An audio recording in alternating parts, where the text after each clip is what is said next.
Hello, good morning, जोहार। मैं संजय और आप देख रहे हैं न्यूज़ झारखंड। चलिए जानते हैं आज की मुख्य 25 बड़ी खबरों को। पहली बड़ी खबर की बात तो झारखंड में 1 जुलाई से पूरी तरह से प्रतिबंधित होगा सिंगल यूज प्लास्टिक। थर्मोकोल पर भी लगाई जाएगी पाबंदी। पर्यावरण को सर्वाधिक नुकसान पहुंचा रहे सिंगल यूज प्लास्टिक झारखंड में 1 जुलाई से पूरी तरह से प्रतिबंधित किया जाएगा। सिंगल यूज प्लास्टिक के साथ ही थर्मोकोल के इस्तेमाल पर भी पाबंदी लगाई जाएगी।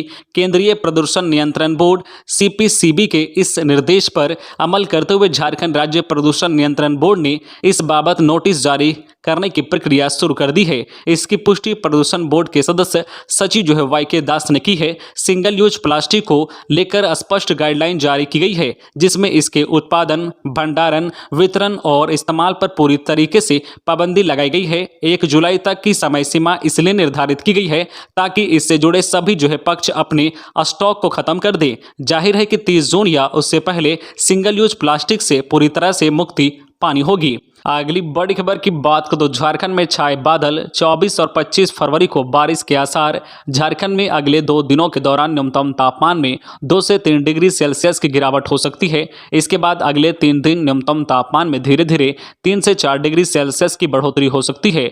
24 व 25 फरवरी को राज्य में कहीं कहीं हल्के से मध्यम दर्जे की बारिश की संभावना है। 24 फरवरी को वज्रपात की भी आशंका है। इसे लेकर येलो अलर्ट जारी किया गया है। वह इधर ठंड से राहत मिलने लगी है। सुबह और शाम छोड़ दें तो दिन में धूप में तीखापन आने लगा है। इस कारण राज्य के कई जिलों का न्यूनतम तापमान 10 डिग्री सेल्सियस से ऊपर चला गया है। अधिकतम तापमान 25 डिग्री सेल्सियस से ऊपर चला गया है। इस कारण धूप में गर्मी का एहसास हो रहा है। मौसम विभाग ने अपने पूर्वानुमान में बताया है कि पिछले 24 घंटे में झारखंड में मौसम शुष्क रहा। इस दौरान अधिकतम तापमान डाल्टनगंज का 31 डिग्री सेल्सियस रहा है। वहीं राजधानी रांची का न्यूनतम तापमान 11.2 डिग्री रिकॉर्ड किया गया है।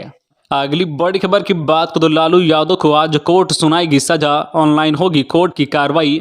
रिम्स के पेइंग वार्ड में ही मौजूद रहेंगे RJD सुप्रीमो।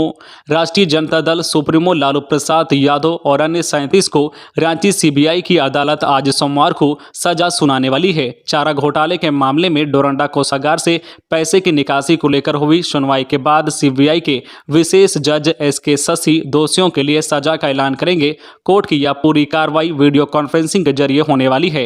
बिरसा मुंडा केंद्रीय कारागार प्रशासन ने वीडियो कॉन्फ्रेंसिंग की तैयारी पूरी कर ली है। राजद सुप्रीमो के लिए रिम्स के पेइंग वार्ड में ही वीडियो कॉन्फ्रेंसिंग की व्यवस्था हो रही है। सजा पर सुनवाई दोपहर 12 बजे शुरू होने वाली है। इससे पहले ही जेल प्रशासन की ओर से लैपटॉप पेइंग वार्ड में पहुंचाने की प्रक्रिया पूरी कर ली जाएगी। इस मामले में जेल में बंद दूसरे आरोपियों के लिए होटवार जेल में वीडियो कॉन्फ्रेंसिंग की व्यवस्था की गई है। एक बड़ी LED स्क्रीन पर सभी दोषी अपना फैसला सुनेंगे। किसी प्रकार की तकनीकी दिक्कत ना हो, इसके लिए रविवार को अवकाश के बावजूद तैयारियों को अंतिम रूप दिया गया। अगली बड़ी खबर की बात करें तो देवघर पुलिस को मिली बड़ी सफलता। दिल्ली, मुंबई, UP और छत्तीसगढ़ के लोगों से ठगी करने वाले 14 साइबर अपराधी चढ़े हत्थे, 26 मोबाइल बरामद। झारखंड के देवघर जिले की पुलिस को बड़ी सफलता मिली है। पुलिस ने 14 साइबर अपराधियों को गिरफ्तार किया है। इन अपराधियों ने पूछताछ में बताया है कि अब तक इन्होंने दिल्ली, मुंबई, UP और छत्तीसगढ़ के सैकड़ों लोगों को अपनी ठगी का शिकार बनाया है। पकड़े गए आरोपियों में से एक पर छत्तीसगढ़ में मामला दर्ज है। इन अपराधियों के पास से 26 मोबाइल, सिम कार्ड, 3 ATM और 3100 रुपये बरामद किया है। रविवार को देवघर के पुलिस अधीक्षक धनंजय कुमार सिंह ने बताया है कि यह अपराधी लोगों को अपना शिकार बनाने के लिए लगातार नए नए तरीकों का इस्तेमाल कर रहे हैं। यह फ्री मोबाइल रिचार्ज का प्रलोभन दे रहे हैं। अलग अलग कंपनियों के कस्टमर केयर प्रतिनिधि बनकर लोगों को फोन करते हैं। कई बार लोग इनके झांसे में आकर अपनी गोपनीय जानकारियां इनके साथ साझा कर देते हैं। इसके आधार पर यह बैंक अकाउंट से अवैध निकासी कर लेते हैं। खबरों में आगे बढ़ने से पहले आपसे रिक्वेस्ट है कि अगर आप चैनल को सब्सक्राइब नहीं किए हैं तो प्लीज चैनल को सब्सक्राइब करके बेल आइकन प्रेस कर दे, जिससे आपको झारखंड की हर छोटी बड़ी खबर का अपडेट आप तक पहुंचता रहे। चलिए बढ़ते हैं खबरों की ओर। अगली बड़ी खबर की बात करें तो रुपेश हत्याकांड मामले में NCPCR के अध्यक्ष पहुंचे बरही, परिजन समेत कई लोगों से की पूछताछ। राष्ट्रीय बाल अधिकार संरक्षण आयोग के अध्यक्ष प्रियांक कानूनगो रविवार को हजारीबाग जिला अंतर्गत बरही पहुंचे। यहां उन्होंने रुपेश कुमार पांडे पांडे मौत मामले को लेकर डीसी, एसपी समेत अन्य अधिकारियों के साथ बैठक की। वही कई लोगों से विस्तार से पूछताछ भी की है। इसके बाद श्री कानूनगो ने कहा है कि पूछताछ के आधार पर इसकी रिपोर्ट केंद्र और राज्य सरकार को जल्द सौंपी जाएगी। इस दौरान आयोग के अध्यक्ष मृतक रुपेश के परिजनों से अकेले में मिले। आयोग के अध्यक्ष के साथ आई एक महिला अधिकारी सभी के बयान डायरी में दर्ज कर रही थी। वही दरवाजे पर पुलिस का पहरा लगा दिया गया था, जिसे बुलाया जाता था केवल वो ही अंदर जाते थे। इसके अलावा किसी को अंदर जाने की इजाजत नहीं थी। घर के बाहर लोग की काफी भीड़ लगी थी। इस मौके पर एनसीपीसीआर के अध्यक्ष जो है प्रियांक कानूनगो ने पत्रकारों से बात करते हुए कहा है कि वे जो है जांच रिपोर्ट जल्द ही केंद्र और राज्य सरकार को सौंपेंगे। अगली बड़ी खबर की बात करें तो सीएम हेमंत के करीबी ने जेएमएम से दिया इस्तीफा। अमित ने पत्नी संग शिबू सोरेन को भेजा पत्र, कहा भाषाई अतिक्रमण जारी, नियोजन नीति स्वीकार्य नहीं। रांची जिले की सिल्ली विधानसभा क्षेत्र से पूर्व विधायक अमित कुमार और उनकी पत्नी सीमा महतो ने झारखंड मुक्ति मोर्चा से त्यागपत्र दे दिया है। दोनों नेताओं ने पार्टी प्रमुख शिबू सोरेन को पत्र भेजकर इसकी सूचना दी है। अमित कुमार ने शिबू सोरेन को लिखे पत्र में कहा है कि 2014 के चुनाव के दौरान वह झामुमो टिकट पर विधानसभा पहुंचे थे। उम्मीद थी कि पार्टी झारखंडी भाषा, माटी, संस्कृति को बचाने बढ़ाने में बड़ी भूमिका अदा करेगी। सरकार बनने के बावजूद ऐसा दिख नहीं रहा। भाषाई अतिक्रमण जारी है। भोजपुरी, मगही जैसी भाषाओं को जो है बनाए रखने और त्रुटिकरण के नाम पर यहाँ की नौकरियों में बाहरी लोगों को मौका मिलना तय है। खतियान आधारित नियोजन और स्थानीय नीति बनाने में जो है पार्टी ने गंभीरता नहीं दिखाई है। हेमंत सरकार बने 2 साल हो गए हैं, फिर भी इस दिशा में पहल नहीं दिखी है। बताया कि गत 20 जनवरी को उन्होंने घोषणा की थी कि अगले 1 माह में स्थानीय और नियोजन नीति पर बात नहीं होने पर वह इस्तीफा दे देंगे। अगली बड़ी खबर की बात तो झारखंड के दिव्यांग छात्रों के लिए खुशखबरी। अगले साल से जैक की मैट्रिक परीक्षा में नहीं लगेगा शुल्क। झारखंड एकेडमिक काउंसिल जैक दिव्यांग छात्रों के लिए शिक्षा और उसके माध्यमों को सुविधाजनक बनाने के प्रयास में जुटा हुआ है। दिव्यांगता के नियम जो है उदार किए गए हैं। अगले सत्र से 10वीं के दिव्यांग बच्चों का परीक्षा शुल्क नहीं लिया जाएगा। वही ऐसे ही 42 बिंदुओं को चिन्हित कर उन्हें सुविधा प्रदान की जाएगी। उक्त बातें जैक के सचिव महीप कुमार सिंह ने प्राचार्यों के साथ परिचर्चा के दौरान कही।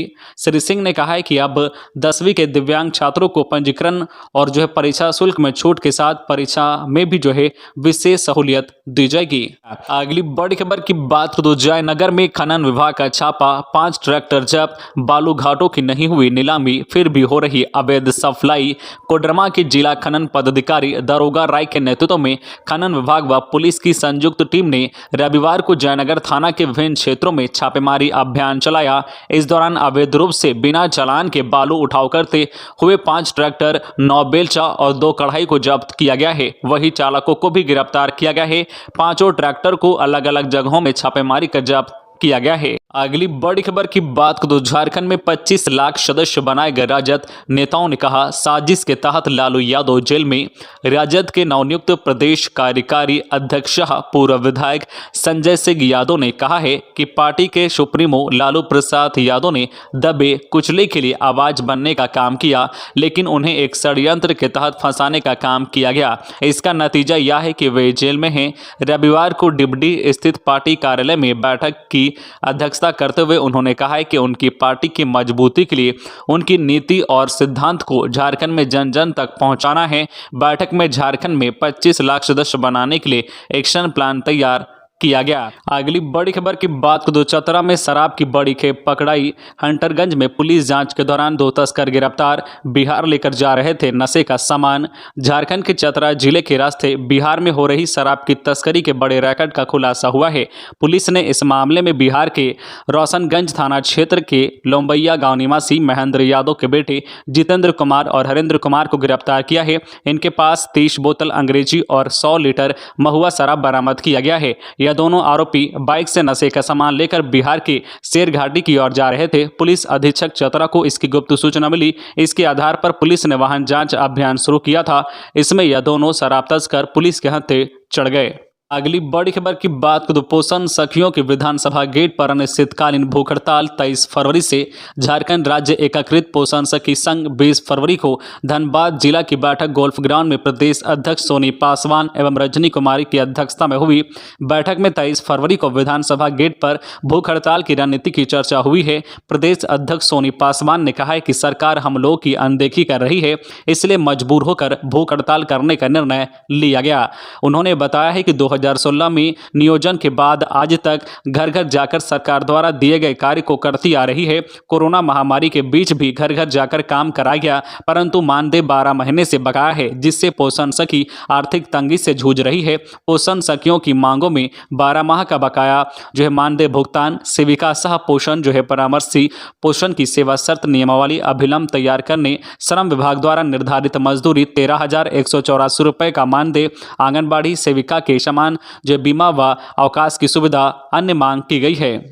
अगली बड़ी खबर की बात करें तो जमशेदपुर के बिष्टुपुर से 32 लाख के लूट में शहर का पेशेवर अपराधी रफीक हिरासत में। अब तक 2 दर्जन से पूछताछ। बिष्टुपुर थाना क्षेत्र के कैनरा बैंक गेट से 14 फरवरी को हुई लूट के मामले में गठित टीम ने शहर का ही पेशेवर अपराधी रफीक अंसारी को हिरासत में लिया है। घटना के बाद से ही वह फरार चल रहा था। पुलिस उसकी तलाश कर रही थी। मोबाइल का लोकेशन के माध्यम से पुलिस ने उसे गिरफ्तार कर लिया है। पुलिस को लग रहा है कि वह लूटकांड में सुराग दे सकता है। रफीक अंसारी शहर का चर्चित अपराधी है। शहर में हुई लूट और डकैती के कई मामले में वह जेल जा चुका है। इसके खिलाफ जो है साक्षी, बिष्टुपुर, मानगो समेत कई थाने में आपराधिक मामले दर्ज हैं।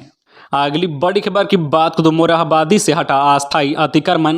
रांची नगर निगम की ओर से इन दिनों शहर में अतिक्रमण हटाओ अभियान चलाया जा रहा है। इसी क्रम में रविवार को मोरहाबादी मैदान के पश्चिमी और उत्तर छोर में जिला प्रशासन ने करीब 2 एकड़ जमीन से अतिक्रमण हटाया। शहर सीओ अमित महतो एवं बड़गाई सीओ की अगुवाई में मापी कर अस्थायी अतिक्रमण को हटा दिया। इस संबंध में सीओ अमित महतो ने रविवार को बताया कि होटल संस्कार से लेकर मान्या पैलेस तक अतिक्रमण है। इसमें अस्थायी और अस्थायी दोनों तरह के अतिक्रमण शामिल हैं। उन्होंने बताया कि अस्थायी अतिक्रमण करने वालों को सोमवार से नोटिस भेजने की प्रक्रिया शुरू कर दी जाएगी। वहीं दूसरी ओर अस्थायी अतिक्रमण करने वाले के खिलाफ बिहार लैंड एजुकेशनल एक्ट के तहत कार्रवाई की जाएगी। अगली बड़ी खबर की बात करें तो सरकार में तय होनी चाहिए कांग्रेस की भूमिका। झारखंड के गिरिडीह में जैनियों के प्रसिद्ध तीर्थ स्थल पारसनाथ के मधुबन में प्रदेश कांग्रेस का 3 दिवसीय चिंतन शिविर आयोजित हो रहा है। रविवार को इसकी शुरुआत हुई। शिविर में राज्य के सभी 24 जिलों से आए पार्टी के प्रतिनिधि हिस्सा ले रहे हैं। अगले 3 दिन तक यहां संगठन और सत्ता के बीच समन्वय बनाते हुए पार्टी को और मजबूत बनाने पर चिंतन किया जाएगा। शिविर में प्रदेश प्रभारी अविनाश पांडे, सह प्रभारी डीपी राय के अलावा प्रदेश अध्यक्ष राजेश ठाकुर, मंत्री रामेश्वर उराव, बन्ना गुप्ता, बादल पत्रलेख, पूर्व मुख्यमंत्री मधु कोड़ा शामिल भाग ले रहे हैं। चिंतन शिविर को संबोधित करते हुए प्रदेश कांग्रेस प्रभारी अविनाश पांडे ने कहा है कि अगले 3 दिनों में हम 2024 के चुनाव की तैयारियां कर लेंगे। 2024 में लोकसभा चुनाव के साथ साथ झारखंड में विधानसभा चुनाव भी होना है। उन्होंने कहा है कि शिविर के आखिरी दिन कॉमन मिनिमम प्रोग्राम तय। अगली बड़ी खबर की बात करें तो नाबालिग से दुष्कर्म मामले में 2 समुदाय के बीच बढ़ा विवाद। गुमला के लारंगो में पुलिस ने मामला कराया शांत। गुमला जिला अंतर्गत सिसई प्रखंड के पूसो थाना स्थित लारंगो टंगरा टोली गांव में नाबालिग छात्रा से दुष्कर्म के बाद शनिवार की रात गांव में 2 समुदायों में तनाव उत्पन्न हो गया था। रविवार की सुबह पुलिस के सीनियर अधिकारियों ने गाँव में दोनों समुदाय के लोगों के साथ बैठक कर मामला को शांत कराया। वहीं नाबालिग से दुष्कर्म के आरोपी निजाम अंसारी 30 वर्षीय को पूसो पुलिस ने रविवार को जेल भेज दिया। शनिवार को दिन के 4 बजे लरंगो गांव की नाबालिग छात्रा को घर में अकेला पाकर निजाम अंसारी ने दुष्कर्म किया था। दुष्कर्म की खबर पूरे गांव में फैलते ही एक समुदाय के सैकड़ों लोग आरोपी के दुकान पहुंचे और निजाम को पकड़कर उसकी जमकर पिटाई करते हुए उसकी मुर्गी दुकान को आग लगा दिया था, जिसके बाद 2 समुदायों में तनाव का माहौल उत्पन्न हो गया था। पुलिस उत्पन्न हो गया था। अगली बड़ी खबर की बात करें, पलामू में 500 बोरा गेहूं जब्त। पुलिस ने खाद्य अन्य व्यवसायी के बेटे सहित 2 लोगों को किया गिरफ्तार। अनाज खरीद में धांधली का खुलासा। पलामू में पुलिस की टीम ने 500 बोरा गेहूं जब्त किया है। इसका कुल वजन करीब 25,000 केजी तक होने का अनुमान है। पुलिस की टीम ने इस मामले में व्यवसायी वीरेंद्र कुमार सहित 3 लोगों को हिरासत में लिया था। व्यवसायी पुलिस को चकमा देकर फरार हो गया। व्यवसायी के बेटे राहुल कुमार और चंद्रभूषण मोआर को गिरफ्तार कर जेल भेज दिया गया है। आरोप है कि व्यवसायी की ओर से बिना वैध कागजात के अनाज को जिले से बाहर भेजा जा रहा था। इसी बीच पुलिस को इसकी भनक लग गई। पुलिस ने जो है जेलहाता चौक के पास छापेमारी कर गेहूं लदे एक ट्रक को जब्त कर लिया। इस दौरान पुलिस की ओर से अनाज भंडारण और बिक्री से संबंधित कागजात की मांग की गई। बताया गया कि व्यवसायी संबंधित दस्तावेज प्रस्तुत नहीं कर सका। इसके बाद पुलिस की टीम ने व्यवसायी के घर के पास बने एक गोदाम में छापा मारा। यहां भी बड़े पैमाने पर मिले अनाज के भंडार को जब्त कर लिया गया। अगली बड़ी खबर की बात तो ट्रेन से शराब लेकर बिहार जा रहा युवक गिरफ्तार। जसीडीह स्टेशन पर आरपीएफ ने मारा छापा। दरभंगा एक्सप्रेस में चढ़ने के दौरान हत्थे चढ़ा तस्कर। देवघर जिले के जसीडीह स्टेशन पर एक युवक को शराब की तस्करी करने के आरोप में गिरफ्तार किया गया है। युवक का नाम मिथिलेश कुमार बताया जा रहा है। यह बिहार के जमुई खेरा का रहने वाला है। आसनसोल रेल मंडल अंतर्गत जसीडीह स्टेशन पर शनिवार को आरपीएफ की टीम ने युवक को प्लेटफॉर्म नंबर 2 से हिरासत में लिया है। बताया जा रहा है कि युवक अपने बैग में शराब लेकर दरभंगा एक्सप्रेस ट्रेन में चढ़ने की कोशिश कर रहा था। इसी दौरान सुरक्षा बल की इस पर नजर पड़ गई। जांच के दौरान युवक के बैग से कुल 28 बोतल शराब बरामद की गई है। पूछताछ में युवक ने स्वीकार किया है कि वह झारखंड से बिहार में शराब की अवैध तस्करी के धंधे में संलिप्त है। अगली बड़ी खबर की बात तो गुमला में कुख्यात नक्सली संतोष असुर गिरफ्तार। बुधराम के साथ मिलकर कुंजाम पाठ माइंस में की थी आगजनी। लैंड माइंस प्लांट करने में है एक्सपर्ट। गुमला में कुख्यात नक्सली संतोष असुर को गिरफ्तार किया गया है। जिले के गुरदारी थाना क्षेत्र अंतर्गत जो कुंजाम पाठ माइंस में की गई आगजनी की घटना में इसकी संलिप्तता सामने आई थी। जांच में पता चला है कि यह उग्रवादी लैंड माइंस बनाने और प्लांट करने में माहिर है। गत 9 फरवरी को पुलिस ने इस घटना में शामिल दूसरे नक्सली बुधराम उरांव को गिरफ्तार कर लिया था। पुलिस इंस्पेक्टर एसएन मंडल ने बताया है कि वारदात में शामिल रहे नक्सली बुधराम पुलिस की जो है पूछताछ में इस घटना में संतोष के शामिल होने की जानकारी दी। इसके बाद जो है इस मुख्य नक्सली की गिरफ्तारी के लिए एक टीम का गठन किया गया। गुप्त सूचना के आधार पर टीम ने शुक्रवार को देर शाम जो है तेंदार गांव से संतोष असुर को गिरफ्तार कर लिया। अपनी गिरफ्तारी के बाद नक्सली संतोष ने पुलिस को कई अहम जानकारी दी है। अगली बड़ी खबर की बात तो झारखंड बीजेपी प्रदेश अध्यक्ष दीपक प्रकाश ने हेमंत सरकार पर कसा तंजा। कहा राज्य में परिवारवाद की चल रही सरकार। झारखंड बीजेपी के प्रदेश अध्यक्ष शाह राज्यसभा सांसद दीपक प्रकाश लातेहार पहुंचे। इस दौरान हेमंत सरकार पर जमकर निशाना साधा। साथ ही राज्य सरकार पर तंजा कसते हुए कहा है कि राज्य में परिवारवाद की सरकार चल रही है, इससे जनता का भला होने वाला नहीं है। लातेहार शहर के रेलवे स्टेशन रोड स्थित पंडित दीनदयाल अध्यक्ष नगर भवन में भाजपा कार्यकर्ता सम्मेलन को संबोधित करते हुए सांसद श्री प्रकाश ने कहा है कि भारतीय जनता पार्टी कार्यकर्ताओं की पार्टी है। उन्होंने नीलांबर पीतांबर व राजा मेदिनी राय की धरती को नमन करते हुए कहा है कि लातेहार जिला वीरों की भूमि है। उन्होंने कोरोना काल की चर्चा करते हुए कहा है कि जब अन्य दलों के लोग क्वारंटाइन थे तब भाजपा कार्यकर्ता घर घर जाकर लोगों की सेवा कर रहे थे। उन्होंने कार्यकर्ताओं को केंद्र सरकार की उपलब्धियों को जन जन तक पहुंचाने का आह्वान किया। तो ये थी आज की झारखंड की टॉप बड़ी खबरें। इसी तरह झारखंड की हर छोटी बड़ी खबर देखने के लिए आप हमारे चैनल न्यूज झारखंड चैनल को सब्सक्राइब करके बेल आइकन प्रेस कर दीजिए, जिससे आपको झारखंड की हर छोटी बड़ी खबर का अपडेट आप तक पहुंचता रहे। तो आज के लिए बस इतना ही। हमें दीजिए इजाजत, फिर मिलते हैं नेक्स्ट न्यूज में।